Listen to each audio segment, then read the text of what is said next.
Mainit nga po ang sagutan ni Senator Alan Peter Cayetano at Senator Nancy Binay kaugnay pa rin ang bilyong-bilyong pisong halaga ng ginagawang Senate building sa Taguig. Si Binay nag-walk out sa pagdinig. Ano nga kaya ang dahilan? Ba't ka galit na galit sa akin ngayon na nire-review ko yung amount na yan?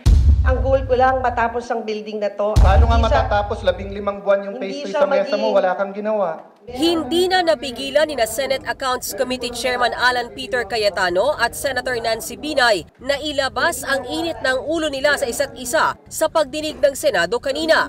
Ngayon ang unang araw ng pagdinig ng komite ni Cayetano sa new Senate Building Project sa Fort Bonifacio, Taguig na sinita ni Senate President Chis Escudero dahil umaabot na raw sa mahigit 23 billion pesos ang budget para sa proyekto.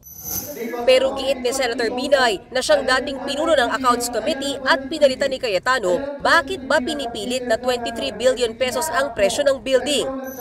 Samantalang sa datos ng DPWH na nangangasiwa sa construction, nasa 21.7 billion pesos lang daw dapat ang total amount mula Phase 1 hanggang Phase 3. Pero giit ni Cayetano, nakuha nila ang 23 billion pesos na datos mula mismo sa Senate Coordinating Team o SCT na dating mga tauhan ni Binay sa komite. Records to ng SCT, Senator Binay, that was given to me by the SCT. Who are your staff? Yeah. Wait, so what's the problem? No, ma'am, ginugulo mo yung hearing wala namang kailangang magulo. Yan ang sinabmit sa akin. So kung sasabihin mo mali, edi ano yung tamang number? Listen to me first. Can we just go back? May problema sa iyo, you keep going around saying, gusto ko makausap si Alan, gusto ko makausap si Cheese. Nagkita pa tayo sa party, may cellphone, hindi mo na kami kinakausap, tapos manggugulo ka ngayon sa hearing. Giit naman ni Binay, umabot sa mahigit 23 billion pesos ang sinasabi ni Cayetano dahil sinama niya sa computation ang gastos ng presyo ng lote ng building. Wala yung lote dyan, 21. Ma'am, bigay sa akin ng DPWH to. Ang problema, hindi ka nakikinig. Yun na nga, Mr. Chairman. Hindi ka marunong magbasa. 21 naging 23. Hindi, move on kasi out of order ka na. Siningil din ni Cayetano si Binay sa 600 million pesos na plano para sa landscape ng bagong Senate building. March 2023 pa raw na isubmit sa kanya ng DPWH ang plano pero hindi pa rin naaprubahan hanggang ngayon. We're in the process of reviewing everything. So it takes you more than a year to review everything. Kailan matatapos yung building? Ako, baka hindi ako umabot katulad ni Senator Enrile na 100 taon. Hindi. Kung ako ay nagpatuloy ng building, talagang pipilitin natin matapos. 15 months na sa mesa mo, then you have the gall to tell all of us na yung delay na sa amin.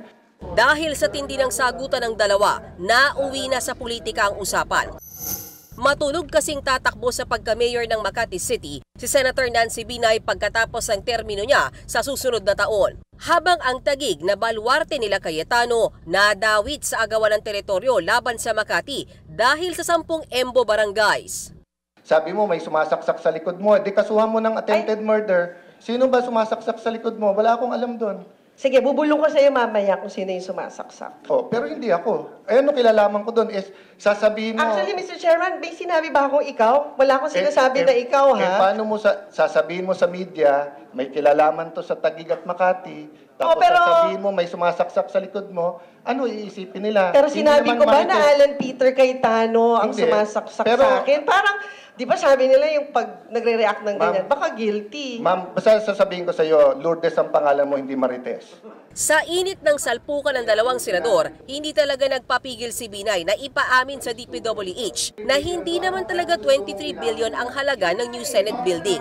Kinumpirma naman ito ng DPWH, kaya nag-walk out na si Binay pagkatapos. But I made my point, there's no such thing as 23 billion sa Paulit-ulit na tayo, DPWH. kanina Thank pa you, na Mr. Chair. 21.7 billion. Kabuang Kanaday.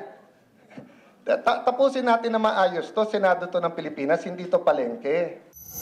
Bago naman ang sagutan ng dalawa, una nang lumabas sa pagdinig na 852 days na palang delayed ang construction ng bagong Senate building. Sa datos ng DPWH, umabot na sa mahigit 78 million pesos ang dagdag gastos dahil sa extension ng construction. Ayon sa DPWH, kabilang sa dahilan kung bakit na-delay ang construction ng bagong Senate building ay dahil sa pandemya, gayon din sa mga revision sa plano. Bagay na kinwestiyon ni Senator Cayetano dahil daw kasi sa delay sa pagpapagawa ng building at mga revision sa plano, nagkaroon ng additional charges o dagdag na bayarin ang Senado. Isa ring itinurong dahilan kaya dumami ang revision sa plano ay dahil hindi raw pinakausap ng Project Management Office ang nagdisenyo ng building sa mga senador at empleyado nito. Wala raw tuloy maayos na konsultasyon. Nakatakda namang ituloy pa ang pagdinig sa proyekto sa mga susunod na linggo. Nagbabalita mula sa Frontline, Mean Los Baños, News 5. Maraming salamat, Mean Los Baños, sa iyong masusi, extensive pong report sa pangyayaring ito kahapon. Ted Filon at DJ Chacha ngayon nasa Radyo 5 92.3 News FM Monday to Friday 6 to 10 a.m.